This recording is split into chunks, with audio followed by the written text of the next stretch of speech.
Hello, welcome pen friends. Welcome to another Q&A video. Today's question came in through my email and I did answer the person, but I thought I wanted to talk about it a little more and I thought a video might be fun. So the question is, how do you go about choosing what pens and inks to use and for how long?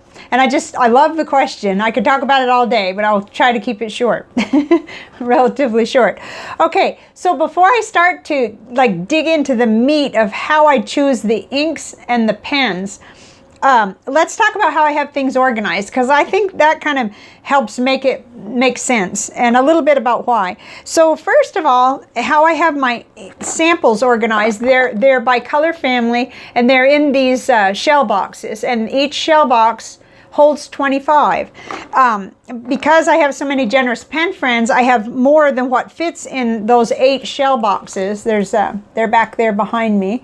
The other 7. So the overflow I keep in baggies like this, just because I can't really handle more than 25 choices per color family or my brain will explode. So that's kind of how I do it. And like red's not so bad. Red has got approximately 25 plus another dozen.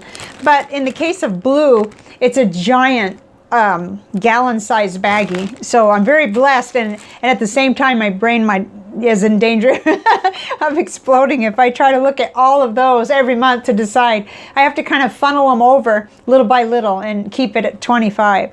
Okay, so then the next area would be my bottles, and my bottled inks are back here behind me, all of them. And I just love that because it's right at my fingertips. And so are the samples too, really, except for the overflow. So that covers that. The ink, which is my primary, number one love in the hobby, is ink. I got to confess that right up front, if you don't already know that. So that way you'll know kind of where I'm coming from, if you're new especially. So, and then my not inked pens, they stay in 2 Monteverde 36 pen cases. So, I mean, I have more than what fits in these 2, but some of those are up for review, or they're duplicates that I collected, hoping that still to get a pen club off the ground. So, but that's where they stay, in 2 of these cases. So this will be where I go to look and see. And then pens that are inked, that's a whole nother thing. They stay in 2 of these Nock Sinclairs. Ooh, I got some sort of not only cat hair, but it looks like cleaning is needed. Surprise, surprise. This is my purple one, and then back behind there is my blue one.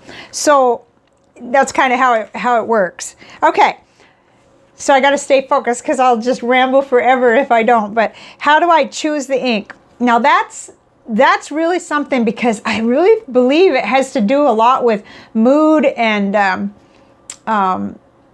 sort of the mysterious, what colors am I called toward? Now, it's pretty predictable that I'm always called toward purples, and I'm always called toward magentas and even pinks and blue, but blue is a little bit of a tough subject right now for me because I'm so overwhelmed by blue. But it has been working to keep the blue samples down to just what fits in one of these. So that really has been working. Okay, so major league distraction because the doorbell just rang and I don't know what's up, but let me. Okay, that's better. The Manuel got the mail, but I was just so distracted. Hopefully I can kind of get right back in the lane. But so I was talking about how I choose my inks. So we know where I go to look for them, in those shell boxes. Okay, so I look at these cola rings, and I look at my little tiles that I've done that show the water resistance. So that gets me started. And but what I'm really doing is I'm trying to support my goals. And my goals as far as choosing inks, I'm trying to try out the new inks that have come through the door. So that's a big part of having the 8 color families divided out and organized well enough so that I can get in there and see what I have. And so I want that color variety, and I want to try out inks that have been sent to me. That's like in the foremost of my mind. Although I have had months where I use almost all bottled inks instead of samples. It's sort of comforting to fall back on that sometimes. And I don't have a hard and fast rule. If I'm thinking, I really want some, you know, Straits Pen Bougainvillea purple, I'm gonna ink up with the bottled ink. But a lot of times I'm, the 300 plus ink samples really sort of motivate me to try them out, and they're calling my name, you know, and I know that I haven't tried them. And what's cool about expanding to the different color groups, because in the early days I used to not only ink up as many pens as I felt like it and just sort of willy-nilly, but I was almost all purple and blue.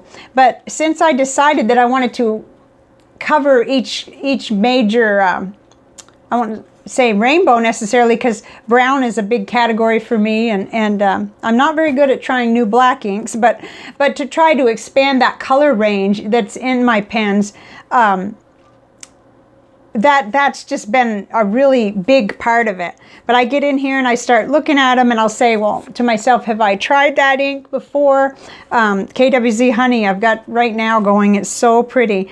But what's neat is, even if I don't think from some of these, I might look at and say, well, that's too dark for me, or that's too light for me, but you never know till you get it in a nib. So that has, you know, I've had just enough of those discoveries, those surprises, where I thought I was either going to love an ink and I didn't, or where I thought I was going to just not enjoy it at all, and it turned out to be, like, there was one where I just wasn't sure.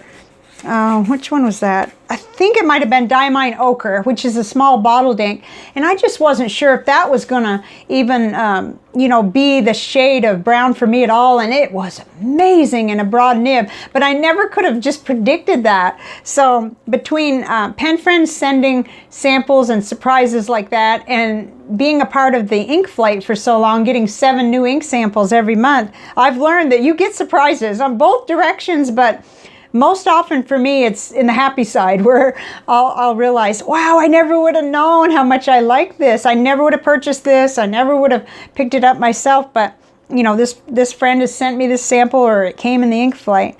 So it's all very mysterious, mainly as to why I choose what I do on a certain month. I have noticed here lately I'm called to green, and I'm called to orange real strongly, and I have some theories about that, which is going to come up in some future videos very soon. I really think that has to do with some spiritual matters and some energy kind of work that goes on, whether I'm conscious of it or not, but I'm actually a person who tries to work on energy. So that's for a future video. But okay, so then that's the ink side of things, how I go about it. You know, trying to attempt to have not just one. I'll do 2 purples, because purple's my favorite color, and sometimes I'll even do 3, but I do make a conscious effort to try for the other color families too. And so and it's been delightful ever since I started doing that. As far as pens, this is kind of, these are 2 of my ideal pens. First would be, you know, my clear demonstrators, because there's a fly that seems to want to share this office today. Had some windows open earlier. This is the TWSBI Eco in the clear, all clear, and that's a really good choice because it's so neutral. Any color I want to put in it. And then you have the obvious colors like this one. You know, obviously I'll remember that I have green in this Genhao 159 if I use it. So, you know, those are choices that I make, and then, you know, I kind of remind myself sometimes that some of these pens are neutral. I mean, the black pen does not have to hold black ink, obviously, but I do tend to be, those of you who know me know that I'm kind of matchy about it. So that goes into my decision, that tendency to want to match, either match or kind of stick to that same color family. So that helps my brain, because I don't know, of course I have them all, let's see, where's that? Well, somewhere back there. There it is my currently inked. So I've got them all recorded. So it's not going to be a problem for me to remember what I've got in my pens, because I can look in there.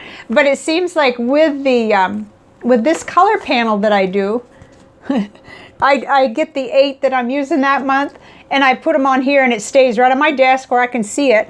With that and the you know, the tendencies I have to be matchy-matchy, it's pretty easy for me to remember what I have in the pens, and I'm constantly writing pen pal letters, so that matters to me. Not to have to look it up each time, because I don't know why, but I'm trying to hold too much in my brain maybe right now, so that's the kind of thing that happens.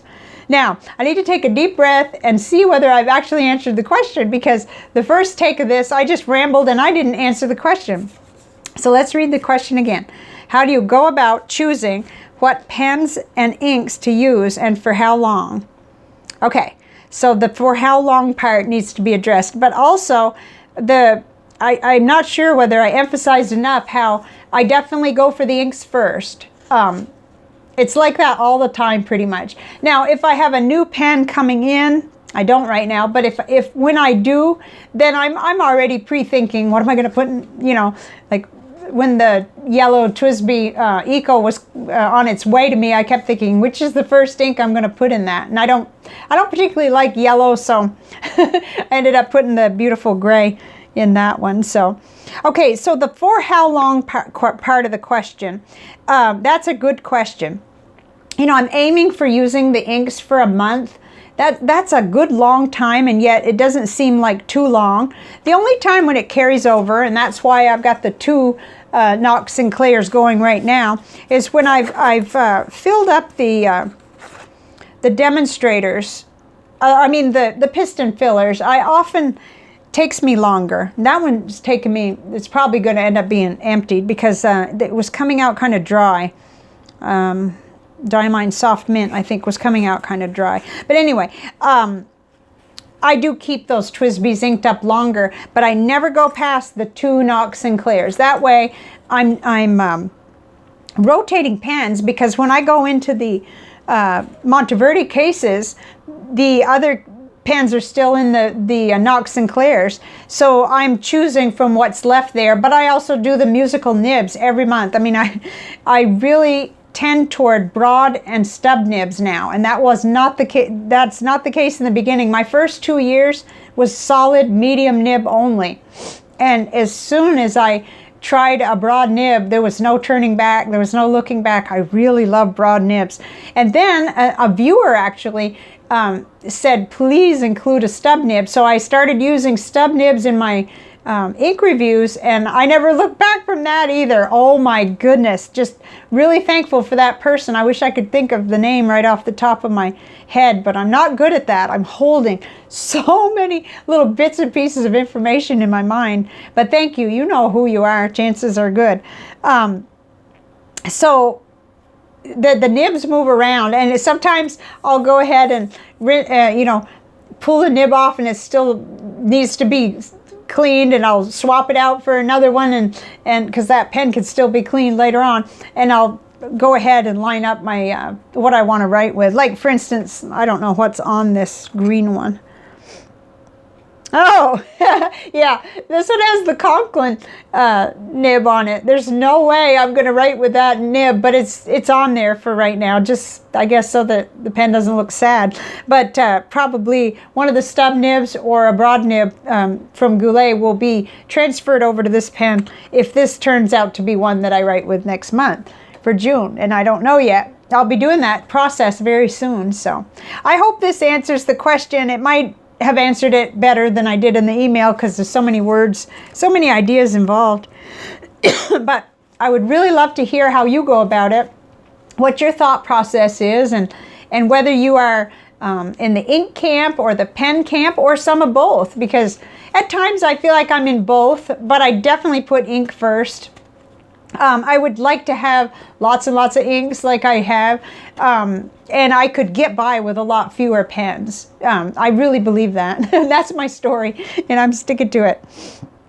So I guess that idea that the way that I go about choosing has to do with supporting those goals I have of having more color variety, of trying out even the ones that I don't know whether I'll like, of samples that I have, and then finding good combinations, which comes down to the nib, I think, so in most cases. So I look forward to hearing from you in the comments.